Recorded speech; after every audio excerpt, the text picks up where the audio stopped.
अगर हम वसई और विरार की बात करते हैं, जहां पर चुनाव की तैयारी जोरों शोरों में देखी जा रही है, जहां पर सभी पार्टियां अपने जोर और शोर में चुनाव की तैयारी में लग चुके हैं, जहां पर अगर हम बात करते हैं चुनाव के जो डेट है वो कहीं ना कहीं आगे बढ़ते हुए नजर आ रहे हैं, लेकिन जो लोगों का एक जोश है और इस बार जो वसई विरार में चुनाव का एक रूप देखने को मिलेगा, उसका एक रूप अब देखने को मिल रहा है। वहीं अगर हम बात करते हैं वंचित बहुजन अघाड़ी की, तो वंचित बहुजन अघाड़ी भी यहाँ पर चुनाव के लिए पूरी तैयारी में लगी हुई है, जिसकी ज्यादा जानकारी के लिए आज हमारे साथ यहाँ पर विरार ईस्ट के महासचिव और संतोष यानी कि संतोष जी यहाँ के अध्यक्ष हमारे साथ मौजूद है विरार ईस्ट के। तो उनसे जानते हैं कि किस प्रकार से उनकी तैयारी और कितने सीटों पे वंचित बहुजन अघाड़ी अपने प्रत्याशी उतारेंगे। तो सबसे पहले मैं आपसे जानना चाहूँगी संतोष जी कि जिस तरह से वसई विरार की अगर हम बात करते हैं, यहाँ पर जो हमेशा राज रहा है उनको लेकर किस तरह से अपनी जगह बनाने की आपकी तैयारी होगी, और आपको यहाँ पे अध्यक्ष पद दिया गया है, तो इस अध्यक्ष पद के लिए कितने तैयार है और किस तरह से आपका कार्य की शुरुआत हो चुकी है?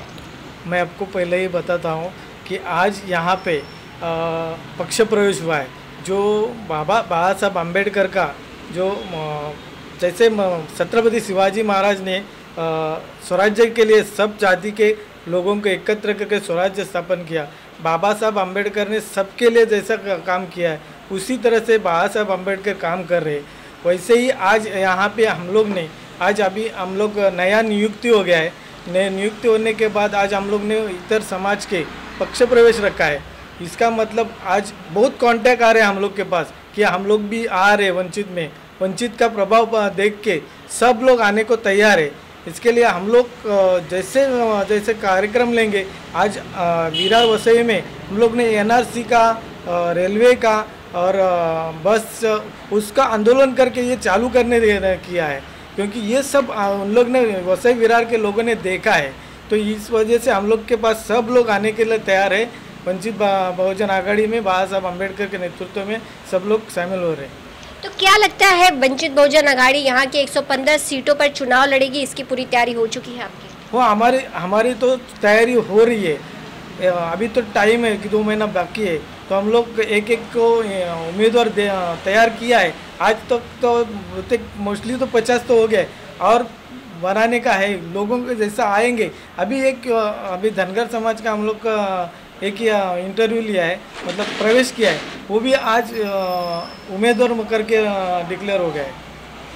मैं आपका नाम जानना चाहूँगी। मेरा नाम मिलिंद तांबे है। मिलिंद जी, किस तरह से एक महासचिव के होते हुए, किस तरह से एक महासचिव के रूप में आप अगर बात करें विरार ईस्ट में, किस तरह से आप बहुजन विकास अघाड़ी को एक मजबूती के साथ वंचित बहुजन अघाड़ी को किस तरह से मजबूती के साथ यहाँ पर आप खड़े करने की तैयारी है? देखिए मैडम, वसई विरार के लोगों ने यहाँ पे देखा है कि वंचित बहुजन अघाड़ी का जो भी अभी तोहफा चल रहा है, बाबा साहब अम्बेडकर जो हमारे प्रकाश अम्बेडकर है, हमारे जो पूर्व मीन्स वो अध्यक्ष है वंचित बहुजन अघाड़ी के, उनके जो अभी कार्य चल रहे हैं वो कार्य से प्रभावित होकर इतर समाज के अदर कास्ट के लोग हमारे पास बहुत आने के लिए इच्छुक है। यह हमारे जो अभी पक्ष प्रवेश है, हमारे इरफान जी जो मुस्लिम बांधव है, उनके साथ 50 से 100 लोग लेके वो पक्ष प्रवेश करने वाले हैं। मगर आज उन्होंने कुछ उनके साथियों से 5-10 लोगों के साथ हमारे पक्ष में उन्होंने प्रवेश किया है।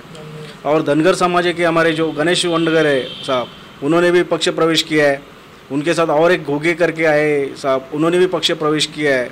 और ये लोग क्या है, हमको कुछ चाहिए वो हिसाब से नहीं है, मगर उन्होंने लगा कि आज अगर कोई हम लोग को न्याय दे सकता है तो वही बाबा साहब है, जो बाबा साहब अम्बेडकर के वो वंशज है, और वही हम लोग को आगे जाके वो न्याय दे सकते हैं। ये उनका धनगर समाज का उनका ये है। अगर पंढरपुर का आप देखने जाएंगे तो पंढरपुर का भी जो मंदिर का प्रवेश है, ये हमारे बाबा साहब ने ही वो चालू किया था ये लॉकडाउन के बाद।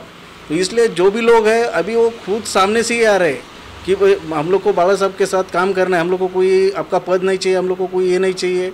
मगर वो जो अभी गणेश जो आए उनको हम लोग ने पक्ष ने हम देखे है कि उनका स्ट्रांग है सब कुछ में, और वो इच्छुक भी है कि हम भी उम्मीदवारी, और हमारे जो पूरा 115 के 115 सीट हम लोग लड़ने के तैयारी में। हमारे जो जिला अध्यक्ष पालघर जिला अध्यक्ष है हर्षद जी खंडागले साहब, उन्होंने भी उस तरीके से पूरा पालघर जिले में दौरे कर रहे हैं और उनकी भी तैयारी पूरी चल रही है। हमारे वसई विरार महानगर पालिका क्षेत्र के जो प्रवीण दादा गायकवाड़ है, उन्होंने भी पिछले टाइम उन्होंने इलेक्शन लड़ा है। उन्होंने विधानसभा लोकसभा का वो सीट के लिए भी उन्होंने ये किया है। तो बहुत सारा है, अभी वंचित का ये हो रहा है और हम लोग अच्छे तरीके से यहाँ पे जीत के आ सकते हैं, ये हम लोग को सबको उसका ये है और सब लोग को हम लोग एक साथ लेके चल रहे हैं। और जो महापालिका है वो महापालिका हम हमारे हिसाब से ज़्यादा सीट लाने की हम पूरी कोशिश कर रहे हैं। तो आज कितने लोगों का प्रवेश हुआ है वंचित बहुजन आघाड़ी? जिस तरह से आज आपकी यहाँ पर एक मीटिंग थी छोटी, उस मीटिंग के दौरान कितने लोगों का प्रवेश हुआ है और किन बातों पर आप ध्यान दे रहे हैं कि जो लोग आपके पार्टी में बहुजन, अगर हम बात करें वंचित बहुजन आघाड़ी की, तो इस पार्टी में जो लोग प्रवेश कर रहे हैं उनकी किस तरह से देखा जा रहा है कि किस तरह से वो काम करें या फिर क्या किन बातों पर ध्यान देकर उन्हें इस पार्टी में प्रवेश दिया जा रहा है? देखिए मैडम, आज जिन्होंने भी पक्ष प्रवेश किया है उनको मालूम है, अभी जो किसान लोगों के बारे में भी जो आंदोलन छेड़ा है हमारे बाबा साहब ने, उस टाइम भी लोगों ने देखा है कि किसी के भी ऊपर अन्याय अत्याचार होता है तब वो वंचित बहुजन आघाड़ी ये जो पक्ष है वो सबसे आगे रहता है। रात को 12-1 बजे भी हम लोग को कार्यकर्ता को किसी को ये है कि उनको मालूम है न्याय देने के लिए हम लोग को सिर्फ वंचित बहुजन आघाड़ी ही दे सकती है। इसलिए जो भी लोग हमारे साथ आ रहे हैं वो खुद अपने आप आके यहाँ पे इच्छुक है काम करने के लिए। तो वंचित आघाड़ी की अगर हम बात करें, वंचित बहुजन आघाड़ी जिस तरह से कोरोना काल था और जो लॉकडाउन हुआ था, लोगों की काफ़ी समस्या थी, क्या उस समय भी वंचित बहुजन आघाड़ी लोगों के बीच थी, जनता के लिए उन्होंने कार्य किया या फिर इलेक्शन है तो इसलिए आप सामने हैं? नहीं, वैसा नहीं है। वंचित बहुजन आघाड़ी जो लॉकडाउन के पीरियड में बहुत सारे लोगों को धान्य दिया है, जो गर्जू लोग हैं उन लोग के लिए कुछ ना कुछ मतलब देने का कोशिश किया है। और बहुत सारे लोग मतलब हम लोग ने फ़ोटो का हम लोग ने ये किया है, तो उन लोग को मतलब जिसको ज़रूरत था उन लोग ने हम लोग से कांटेक्ट करके हम लोग ने उसका नंबर लेके उन लोग को देने का कोशिश किया है। तो संतोष जी, आपने अगर इस वंचित बहुजन आघाड़ी में आपने प्रवेश किया है तो क्या कौन सी ऐसी विचारधारा थी जो आपको इससे जोड़ती थी कि आपने इसी पार्टी को चुनना सही समझा? वंचित बहुजन आघाड़ी के सर्वेसर्वा बाबा साहब अम्बेडकर ये जो काम कर रहे वो काम मतलब बहुत ही उत्कृष्ट है।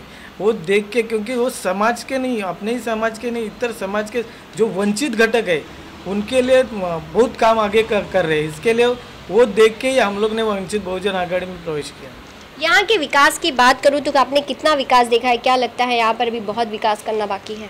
यहाँ पे मैडम बहुत विकास करना बाकी है। अभी भी आज देखने जाएंगे तो इतना सालों से लोगों को बिजली का प्रॉब्लम है, पानी का प्रॉब्लम है, पानी भी लोगों को 4-4, 5-5 दिनों के बाद मिल रहा है। तो ये सारे जो प्रॉब्लम है वो लोगों को अभी लगता है कि हम लोग वंचित के साथ जाएंगे तो ये हम लोग का प्रॉब्लम आगे जाके सॉल्व होने वाला है। इसलिए लोग हमारे पास आ रहे हैं और हम लोग को भी कोशिश है कि हम लोग उनका पूरी उम्मीद से हम लोग पूरा कोशिश ये करेंगे, क्योंकि बाबा साहब अम्बेडकर खुद ही हमारे एडवोकेट भी है और पूरे हमारे वो वंचित के मीन्स वंचित पूरे जितने भी घटक है सब घटक को लेके वो चल रहे हैं। तो जिस तरह से आपने देखा कि यहाँ पर किस प्रकार से वंचित बहुजन आघाड़ी अपनी तैयारी कर रही है और यहाँ पर और भी लोग जिस तरह से इस पार्टी में प्रवेश कर रहे हैं जिसको लेकर आज एक मीटिंग भी की गई, तो देखना यह होगा कि वंचित बहुजन आघाड़ी किस तरह से इस चुनाव में अपनी मजबूती के साथ चुनाव लड़ती है और यहाँ की जनता उन्हें प्यार देती है और वो यहाँ पर उस पार्टी के द्वारा किस तरह से काम किया जाता है। बस आप हमारे साथ ही बने रहिए। आगे और भी खबरों के लिए सहयोगी सुंदर के साथ मैं शालिनी सिंह, सक्षम न्यूज़ इंडिया, पालघर। आप देख रहे हैं सक्षम न्यूज इंडिया, सबसे पहले सबसे तेज।